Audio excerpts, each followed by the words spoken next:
और टिकट लेकर मैं घर आ चुकी हूँ और ट्रैवल कंसेशन का जो टिकट है वो कितने पैसे का बना है वो सब कुछ शेयर कर दिया। और अभी मैंने सोचा कि कमेंट का रिप्लाई भी दे देते हैं, या जो दो व्यूवर्स हैं उनके डाउट्स हैं सेम सेम से ही हैं, एनसी का और आयुष्मान कार्ड का, तो उसको भी क्लियर कर लेते हैं। क्योंकि अभी मुझे वीकनेस बहुत ज़्यादा है कीमोथेरेपी की, दिमाग में थोड़ा सा भारीपन सा आ जाता है जब मैं ये स्क्रीन पर मैं ज़्यादा कंटिन्यू अगर बातें करती हूँ तो सिर दर्द करने लगता है। तो मैं कोशिश करती हूँ मैं मोबाइल से दूर ही रहूँ, लेकिन कुछ कमेंट्स ऐसे आ जाते हैं जो ज़रूरी हो जाता है बताना उसके बारे में, तो मैं इसलिए थोड़ा सा बता देती हूँ। एक पेशेंट का ये डाउट है थोड़ा सा कि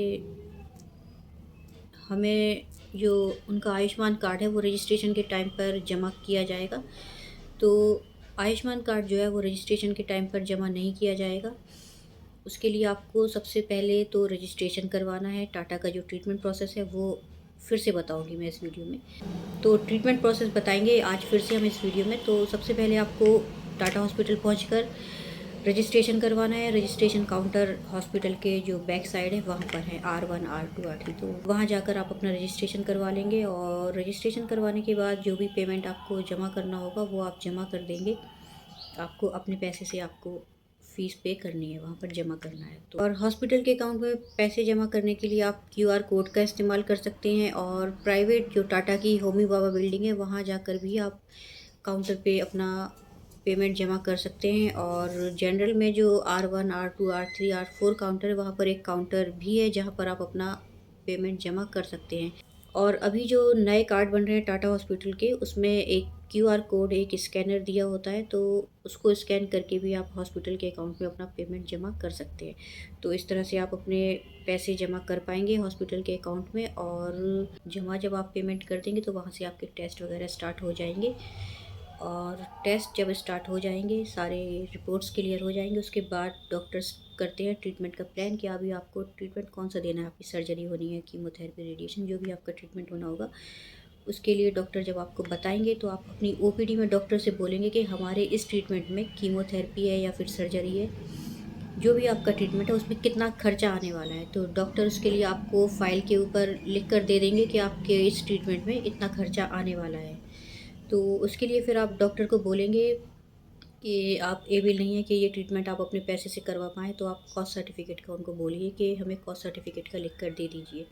तो जब फ़ाइल के ऊपर डॉक्टर कॉस्ट सर्टिफिकेट का लिख देंगे कि कितना अमाउंट आपका खर्च होने वाला है आपके ट्रीटमेंट में, तो उस फ़ाइल को आपको दिखाना है आपके पास, जो काउंटर के पास जो NGO वगैरह जो हेल्पलाइन है वहाँ जाकर आप अपनी एक ज़ेरॉक्स निकलवा लेंगे कॉस्ट सर्टिफिकेट की। और उस कॉस्ट सर्टिफिकेट को लेकर पहुँचना है आपको R3 काउंटर पे जहाँ पर आपने अपना रजिस्ट्रेशन करवाया था। और जब आप अपने उस पेज को लेकर पहुँचेंगे, अपनी फ़ाइल और अपना कार्ड लेकर पहुँचेंगे, टोकन लेकर आपको पहुँचना है, लाइन में लगना है, नंबर आएगा तो आपको अपना सारा बताना है कि ये आपके डॉक्टर ने आपको कॉस्ट सर्टिफिकेट का लिख कर दिया है, ये आपके पास ज़ेरॉक्स है। तो उसके बाद आप आयुष्मान कार्ड के लिए अगर एलिजिबल हैं तो आप बताइए कि आपके पास आयुष्मान कार्ड है। तो आयुष्मान कार्ड से वो वेरीफाई कर लेंगे, लिंक वगैरह लगा देंगे आपके कार्ड से हॉस्पिटल के जो आपका कार्ड है उसमें। उसके बाद आपका जो अमाउंट है, जो 5 लाख तक की जो आयुष्मान कार्ड से राहत मिलती है कैंसर पेशेंट को या किसी भी बड़े इलाज के लिए, तो वो आपके अकाउंट में पैसा आ जाएगा। तो जो पैसा आएगा वो आपका ये जो इस तरह से कार्ड बनकर आपको मिलेगा रजिस्ट्रेशन के टाइम पर, इसमें ही कार्ड में आपका जो पैसा होगा वो आएगा। तो ये जो कार्ड होता है ये आपका क्रेडिट और डेबिट कार्ड का भी काम करता है। और इस कार्ड के बगैर आपको हॉस्पिटल के अंदर भी नहीं जाने दिया जाता। ये कार्ड बहुत ज़्यादा ज़रूरी होता है। और अगर ये कार्ड खो जाता है तो उसके बाद आपको एक FIR दर्ज करानी होती है परेल के थाने में, उसके बाद आपको ये री इशू हो जाता है। तो कार्ड की अहमियत बहुत ज़्यादा है, कार्ड की वैल्यू बहुत ज़्यादा है, इसको संभाल कर रखना है।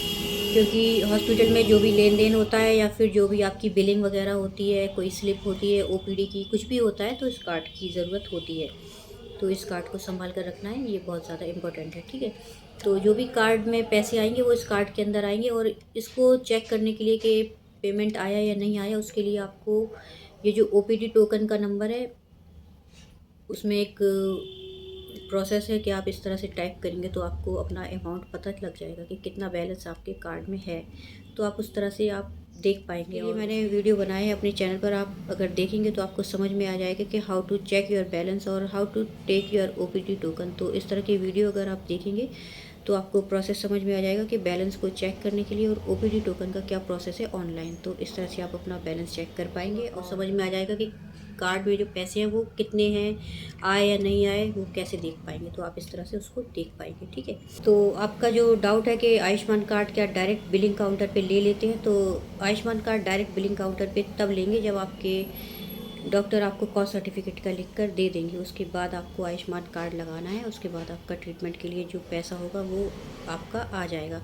और ये पैसा सिर्फ ट्रीटमेंट के लिए आता है। आप ऐसा नहीं सोच सकते कि अगर पैसा आ गया है 5 लाख है, अभी आप उतना ट्रीटमेंट में लगता नहीं है, सिर्फ 1.5-2 लाख का ही अगर खर्चा है ट्रीटमेंट, तो बाकी जो आपका अमाउंट बचा हुआ है हॉस्पिटल में वो आप निकाल के किसी दूसरे खर्च में कर लेंगे। तो वो आप ऐसा नहीं कर पाते हैं। जो पैसा हॉस्पिटल के अकाउंट में आता है वो आयुष्मान कार्ड से जो भी आता है या फिर ट्रस्ट की मदद से जो भी पैसा आता है वो सिर्फ ट्रीटमेंट के लिए आता है। उस पैसे का आप किसी दूसरी चीज़ में यूज़ नहीं कर सकते कि आप शॉपिंग में कर रहे हैं या फिर किसी जगह पर आप रुके हुए हैं तो आप वहाँ पर आप खर्च कर रहे हैं या फिर कुछ खाने वगैरह का कुछ सामान ले रहे हैं उसमें कर रहे हैं। तो वो जो आपका ट्रस्ट से या फिर आयुष्मान कार्ड से पैसे आते हैं वो सिर्फ आपके ट्रीटमेंट के लिए आते हैं, उसको आप निकाल कर खर्च नहीं कर सकते। आयुष्मान कार्ड से आप लाभ उठाकर बेहतर से बेहतर, बेस्ट से भी बेस्ट ट्रीटमेंट ले सकते हैं। और ये ट्रीटमेंट आप टाटा के प्राइवेट हॉस्पिटल से भी ले सकते हैं और जनरल से भी ले सकते हैं।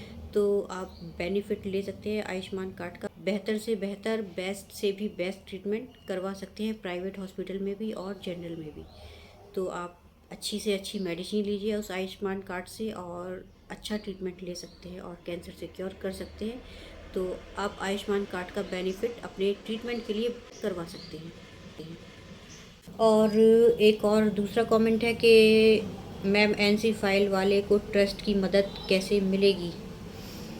तो एनसी फाइल वाले को भी ट्रस्ट की मदद सेम इसी तरह से मिलेगी कि जब आपकी फ़ाइल एनसी है और आपको डॉक्टर ने कॉस्ट सर्टिफिकेट का लिख कर दे दिया होगा, तभी आप एनसी फाइल का बेनिफिट उठा पाएंगे। तो आपको वही R3 काउंटर पे जाना है, टोकन लेना है, लाइन में लगना है, नंबर आएगा तो आपको कॉस्ट सर्टिफिकेट दिखाना है। कॉस्ट सर्टिफिकेट जब आप दिखा देंगे तो उसके बाद अगर आप आयुष्मान कार्ड के लिए एलिजिबल हैं तो ठीक है, नहीं है अगर आप एलिजिबल तो आपको एक एड्रेस दिया जाता है ट्रस्ट से टाई अप करने के लिए, ट्रस्ट से जुड़ने के लिए। तो उस एड्रेस पे आपको खुद ही डायरेक्ट जाना होता है। आपको पेशेंट को जाने की ज़रूरत नहीं, पेशेंट के जो फैमिली के हैं वो रिलेटिव जा सकते हैं। तो उस एड्रेस पर आपको पहुंचना है और उस एड्रेस पर पहुंचकर आपको ये टाटा की फ़ाइल और जो भी डॉक्टर्स ने आपको काउंटर पर जो आपको दी है स्लिप वो आपको दिखाना है कि ये हॉस्पिटल से मिला है हमें।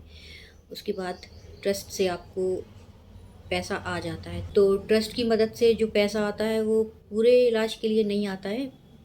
जैसे कि आपका कीमोथेरेपी का साइकिल है उसमें कितना खर्चा लगेगा, एक साइकिल के पैसे आ जाते हैं, 2 साइकिल के पैसे आ जाते हैं।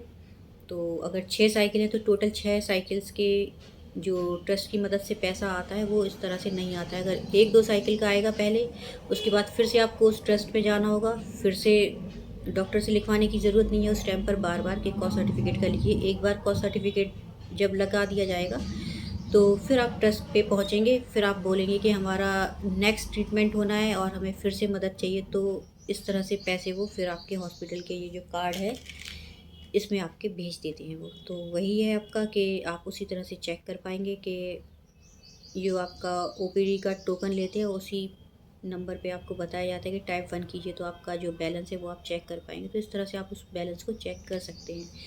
तो इस तरह से आप इस कार्ड से अपना बैलेंस चेक कर सकते हैं और ट्रस्ट की मदद से। और आयुष्मान कार्ड का किस तरह से आप कैंसर ट्रीटमेंट के लिए बेनिफिट उठा सकते हैं वो इस वीडियो में हमने शेयर कर दिया। और आई होप कि ये वीडियो आपके लिए हेल्पफुल रहा होगा। वीडियो हेल्पफुल रहा हो तो लाइक और चैनल को सब्सक्राइब कर लीजिए।